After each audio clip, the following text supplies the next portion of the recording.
to show and tell. We're not. That's an interesting plan. I'd love to talk with him about it. Yeah. So we've got another match. Ross Merriam, SCG Open superstar, playing Shardless Bug, a very, very popular deck of late since Jerry Thompson popularized it after the Plane Chase box set came out and gave us Shardless Agent. Yeah, so Ross Merriam, a fan of creature decks in Legacy, originally was a specialist in Maverick. Following the printing of Deathrite Shaman and then and Terminus and cards like that, when Maverick fell out of favor, he's kind of had a resurgence in Legacy. He top 4'd the Invitational with Elves, and now he's playing Shardless Bug today. Still all of them though creature-based decks, and as we see on the side of the board, no shortage of creatures. Yeah, he looks like he's down a game here to Jeff Kieper playing Junk Stoneblade. That's a variant of Stoneblade that you don't see very often. But we're going to try to figure out exactly what's going on here. So Ross looks like he's getting in with everything. He's got double Tarmogoyf, double Deathrite Shaman, Vendilion Click, and Shardless Agent. Now that Shardless Agent, it's dangerous when it's on the stack, or more dangerous when it's on the stack than when it's on the board. It is just a 2/2, but that's 2 damage that could be relevant, and I think Ross is hoping it's relevant here. So we're going to see Stoneforge Mystic jump in front of one of the Tarmogoyfs. Maze of Ith, the original, the dark printing there. Maze of Ith going to deal with the other Tarmogoyf, and Jeff is going to take the rest. At least that's what it looks like to me. Well, I think we can tell by the body language here, Ross isn't really worried about losing this game anymore. And you said he's got it in hand. What he's worried about is the fact that that's a 0-1 up top, and that's a 17 minutes. He suddenly needs to win quickly. So you see Ross does take game 2, and we are just in time to catch a game 3 here, and that'll be nice. I want to see these decks actually from the beginning, build up a board state like the one we just saw in that game. So Shardless Bug, if you remember, when Jerry Thompson won the Atlanta Invitational, he won that with Shardless Bug. That was the first Invitational with a Legacy top 8. And so the deck really became popularized at that point. The idea is it's a deck with a great card advantage engine. It gets to play a lot of good cards. It doesn't have a terrible combo matchup either. It has so much. Instead of focusing on blue control, it really focuses on discard. Yeah, a lot of discard. And it has some crazy situations where you can cast something like a Shardless Agent into an Ancestral Vision and just draw 3 cards, which always feels nice to draw 3 cards. But it really just goes and uses that cascade to its full effect, and really, showcasing the power of some of these new cards printed in that Plane Chase box set. It was a Plane Chase box set. Is that most correct? notably is Baleful Strix. 2 in the main and actually 2 of them in the board for Ross. And so, actually, Shardless Bug was a deck I played somewhat recently. What we'll actually see here in this matchup is Ross is probably boarded all the way up to 4 Baleful Strixes. The reason you don't play 4 in the main deck is because there's a lot of non-interactive matchups, and in those ones, say against an Enter the Infinite deck, that's an Elvish Visionary. It's a card that flies and is not very good. Anything where creatures are hitting each other, you max up to 4 on that card. Yeah. On the other side of the board, we have Jeff with this junk version of Stoneblade, and what he gets out of that is being able to play 4 copies of Knight of the Reliquary, 4 copies of Tarmogoyf, alongside the typical, or at least as far as typical from the Esper Stoneblade side, Stoneforge Mystic, Dark Confidants. So, and now Deathrite Shaman obviously becoming a staple of that deck. So he's got the Deathrite Shamans, he's got the Stoneforge Mystics, he's got the Dark Confidants, and in addition, the Knights of the Reliquary and Tarmogoyf. Well, since Maverick fell off, there's been a couple of really good cards in Legacy that have been looking for a home. The 2 that come to mind are Mother of Runes, or 3 I guess come to mind are Mother of Runes, Thalia, and Knight of the Reliquary. Jeff Kieper's deck is one of the first ones here to try to find a home for one of those, and it's playing for Knight of the Reliquary. Instead of backing it up with blue cards, that are like an Esper Stoneblade deck, it becomes more of a black-white control deck. Really is. That's the primary function of green. It's just Abrupt Decay. It has Abrupt Decay, Knight of the Reliquary, Tarmogoyf is all it has for green cards. Yeah, and speaking of those other 2 cards, we did have a finalist in St. Louis who played the other 2 cards you mentioned, 4 copies of Mother of Runes and 4 copies of the Thalia, I believe, in a sort of a mono-white Death and Taxes.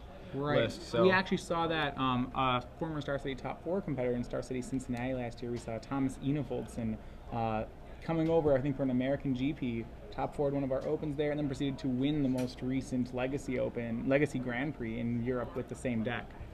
Yeah, so they have a home. It's not Maverick. Obviously, has fallen out of favor in a lot of ways, but those cards, those powerful cards, and those interactions can still be found in various places in Legacy. Well, So I think the biggest thing, if you talk about, why did Maverick fall out of favor? We mentioned that before. Ross Merriam was an ardent Maverick player, and even he's not playing Maverick anymore. And it's really due to the printing of a couple cards. Deathrite Shaman was pretty good, but I think the real big one was Terminus. For the first time in a long time in Legacy, decks play real sweepers. yeah, And Maverick just has trouble with that. Right. Its protection is things like Mother of Runes, but Mother of Runes doesn't care about it. Supreme Verdict doesn't care. right. So we're underway now. I believe, are both players on 6? We're gonna get confirmation. I thought I saw mulligans from both I players. believe so but, as well. Looks like turn 1 a Deathrite Shaman. Turn 2 for Jeff Kieper is a Tarmogoyf. Deathrite Shaman on Ross's side, by the way. Yeah, so Jeff Kieper, his first land there was a Bojuka Bog, which typically is just at this point is a fancy swamp. He plays it as a one of target for Knight of the Reliquary in this matchup, though sometimes he just does draw it. Yep, and he just needed it as the fancy swamp, as you mentioned. And it also is targetable by Wasteland, which is relevant because Ross does have Wasteland in his deck and in play right now. So we're going to see the Shardless Agent now from Ross on turn 2, and he hits a Thoughtseize. Well, he's got a lot of options here. There's 2 Stoneforge Mystics and an Umezawa's Jite for Jeff Kieper. Stoneforge Mystic is pretty terrifying, but there's no white mana on Jeff's side. So Joss is going to do the play of leaving Jeff with 3 white spells and no mana to cast them. Yeah, takes the Umezawa's Jite with that Thoughtseize and takes 2 himself. But he's got a blocker for that Tarmogoyf, which isn't super threatening right now. It is a 2/3, I believe. That Polluted Delta there is exiled from that Bojuka Bog, I believe.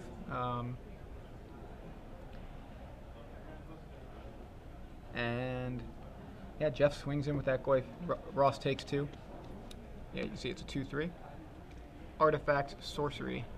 Right. The count right now. No other draws for Jeff, so Ross is going to be able to push his advantage here. He does have an Abrupt Decay.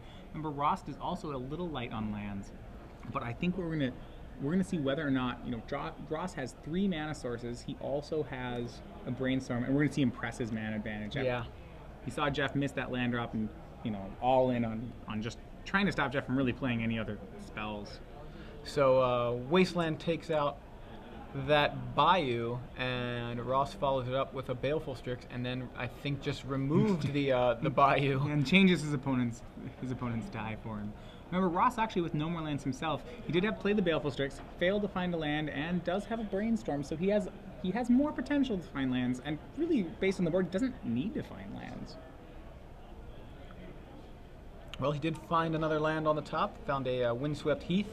Jeff is going to fetch and find a basic Plains now, wary of those Wastelands, but now he has no green mana sources at the moment. He has stone. Remember, all the cards in his hand were white. He had Exactly. 2 Stoneforge Mystics and a Swords to Plowshares. He's gonna hope here that Batterskull goes the distance. He's gonna first of all, he's gonna clear the way for his Tarmogoyf. I guess in a racing situation, that Baleful Strix is an excellent card against Tarmogoyf. It also grows the Tarmogoyf. While it exiles the Baleful Strix, it puts an instant into the graveyard that was not there. Yeah. Now, a quick thing, we did have a question about how the Tarmogoyf die works from coverage, because technically it doesn't, it's not part of the game, and whose responsibility is it if the die says the wrong numbers on it? And I just wanted to let all the viewers know the answer is no one. If the die is on the wrong number, as the coverage people, I don't believe that we update the die. It's not that either. It's neither player's responsibility to see. Both players are responsible for knowing what size Tarmogoyf is. Right. So as you can see right now, we have land, sorcery, artifact, instant, which makes that Tarmogoyf a 4/5. So right now the die appears to be correct. And a Brainstorm resolving for Ross Merriam. And a full grip of spells for Ross. He just needs the ability to cast all of these. You see Maelstrom Pulse. There's a slew of other things. Yeah, really Does tanking not, a little bit on that Brainstorm. Well, it doesn't look like he found another land off Yeah. the Brainstorm as much as he wanted to. All his mana is going to have to come off Deathrite Shamans, but that's still single-use mana. Yeah, so there's a Deathrite Shaman going to activate to create another Deathrite Shaman.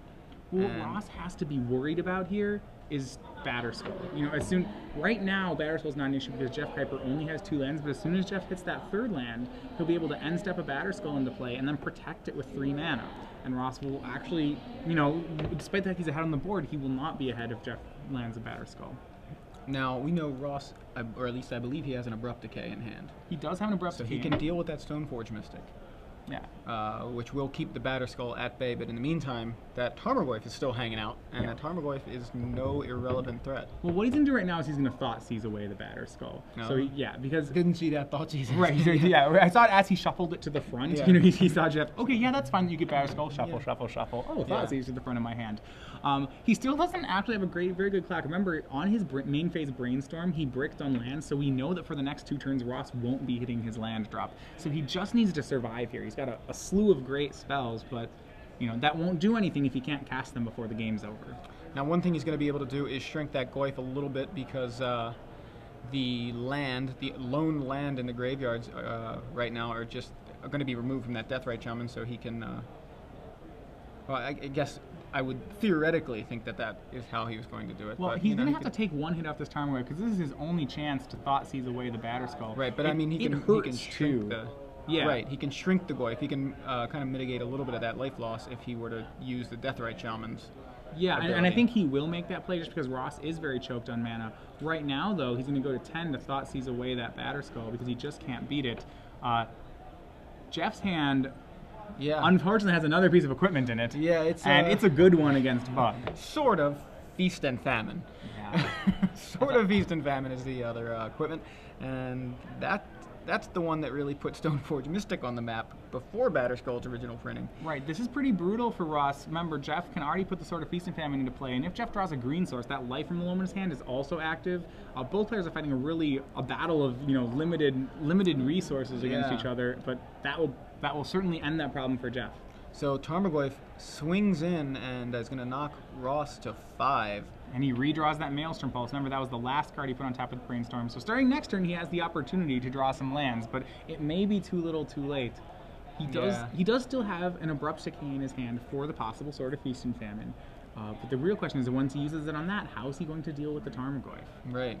So you're going to see Jeff is going to activate that Stoneforge Mystic to play that Sword of Feast and Famine, and he untaps. Right, Ross is going to let Jeff try to equip that sword, and Jeff has to probably smell that something's up here. And he's going to go for it anyway. Equip it to the Tarmogoyf. Interesting enough, I think maybe the better play from Jeff here would have been to move the sword onto the Stoneforge Mystic. I think it would actually be pushing more damage, because then he would be able to swing both his attackers. I think in this situation, it's more important for Jeff. Ross is at 5. Right. If Ross is committed to blowing up the sword, it's not really going to matter, but this gives Ross the potential to Abrupt Decay the Tarmogoyf instead. Can't Abrupt Decay Tarmogoyf. Not anymore. No, but he now could no. right Once Ross lets that sword get on there, then we know where the Abrupt Decay is going. It's going at the sword. Abrupt Decay is going to take out the Sword of Feast and Famine, and Deathrite Shaman is going to jump in front of the Tarmogoyf to prevent that damage for the turn, and it looks like another... and chase the Mind Sculptor down for Ross. Just too many turns messing with him. Yeah, and there it is. Ross Merriam falls 2 games to 1 to Jeff Kuyper and his junk Stoneblade list.